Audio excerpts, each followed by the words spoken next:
Hi Glendale, I'm Meg Keller. And I'm Michaela Injami. And you're watching the 4th episode of the Glendale 411.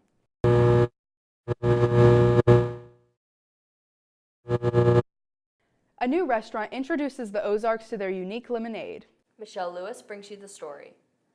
The Lemonade House Grill is a new restaurant in Ozark.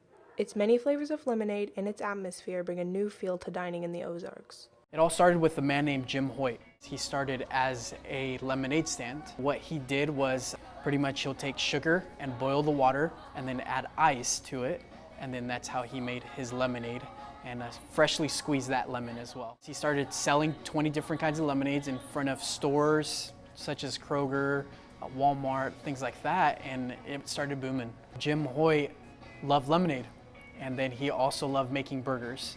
So he went from selling 20 different kinds of lemonades to adding on burgers onto his menu.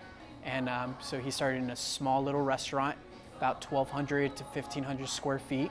And then from there, he started booming. And then that's when everyone from Southeast Missouri was falling in love with this meal.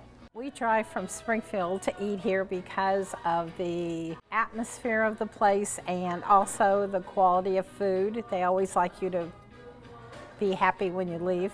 If you wanted to get a burger that has mac and cheese, you can get a mac and cheese burger, a Philly steak burger. But what makes us very different is that everything is fresh. So we get our vegetables from local farmer markets here in Springfield or Ozark. From the time that the customer orders, you'll have a patty that we put on the grill that has never been frozen. So it's a good quality food. They like to please you here, and I tell all my friends and they all come here, and it's a great place to eat. Mrs. Weed is a new English teacher at Glendale, but Glendale isn't new to her. Sarah Snelson and Amanda Zimmerman have the story. Julie Weed, a high school English teacher, has been teaching for 18 years and has just recently made her move to Glendale. My first 4 years of teaching, when I was a brand new teacher, were at Rogersville, where I student taught. And then I stayed out of teaching full-time for 17 years. Then when I went back, I did a year in Branson and then 2 in Willard. But all that time, my children have always gone to Springfield Public Schools and to Glendale. My whole family has gone through Glendale. My 2 older sisters have already graduated and are out of Glendale. Eiley is a year below me and she's here. And then my mom's here right now teaching an English class. The Weeds tell us the benefits of being at Glendale together. I think the benefits of teaching where my children go to school are that I'm spending more time with them, just even the drive to and from school. We get to chat, we get to talk. I've had the privilege this semester of having 3rd block off, so I eat lunch with my girls also. I love that my mom teaches at Glendale. I get to eat lunch with her and stuff and just talk to her. When she taught at other schools, I wouldn't see her a lot because she would be like out in Willard, or she used to teach at Branson. And then I would work and we'd miss each other coming home.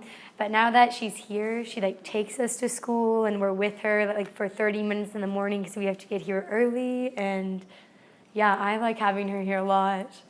Mrs. Weed explains what she is looking forward to most in the upcoming years at Glendale. I just hope to have successful years of teaching here and put in the time that I want to put in until I retire. I don't want to go anywhere else. Glendale Junior Cole Earl sets records. Tanner Brady and Ryan Harp have the story. Well, I was a gymnast for 11 years, since I was 4, and until 8th grade. And then once I quit that, I decided I wanted to do something with it. So the closest thing was diving. So some of my favorite memories from dive are definitely the first day because, well, it's a new experience, obviously. So learning to get on the board, doing the board work, actually doing dives, it was just a really cool experience, and I liked it a lot. And then probably my second favorite memory was probably the day I got double bounced and did a 4.5. So that was pretty cool. Well, he just broke the All-City Championships record today. He has the pool record in the 6-dive dual meet record as well, and Glendale's team record. He's an extremely hard worker. He definitely wants to be very good at this sport. Sometimes it's a detriment to him.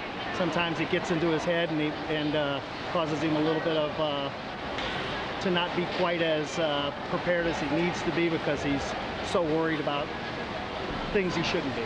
But overall, he's an extremely hard worker and super talented. Well, not plans, so to say, but more hopes. I do hope that I can go to college on some sort of scholarship. If I can dive through college, that'd be pretty cool. But other than college, not really. The new Wonders of Wildlife Museum opened recently, but did you know that the murals were painted by local brothers? Hannah Martin and Emerald Davis have the story. If you haven't been to Johnny Morris's Wonders of Wildlife National Museum and Aquarium, you're missing out. From the 300,000-gallon open ocean habitat to the 4D scenery that takes you around the world. This is the museum experience you usually only get in the big cities. But what you won't see as you walk through is the 6.5 years two brothers dedicated to bring the museum to life.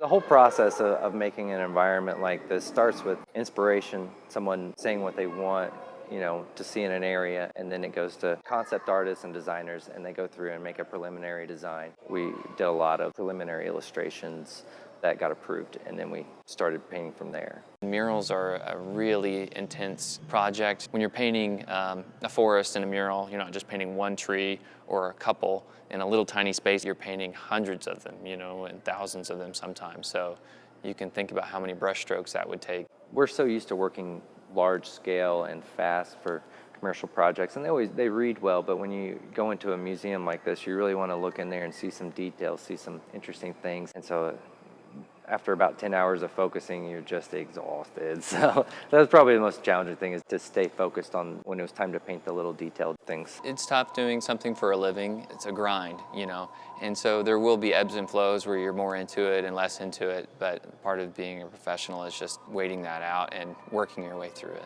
You do lose inspiration from time to time, but it's good to have my brother there because we can kind of really motivate each other and say, hey man, pick it up, don't worry about it, everything's fine, we're going to keep doing things, and it's really helped us.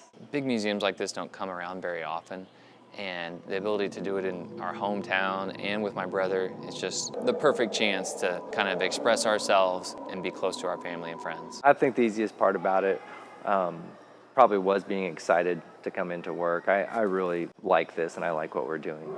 My favorite part of the experience was definitely working with my brother. We've grown up together, and we spent so much time doing stuff together, just fishing and being outdoors, and so now getting the opportunity to paint like a nature museum, it's just really a dream come true for the two of us. Thanks for watching. Check us out on social media at the Glendale 411. Signing out, I'm Meg Keller. And I'm Michaela Ingeman.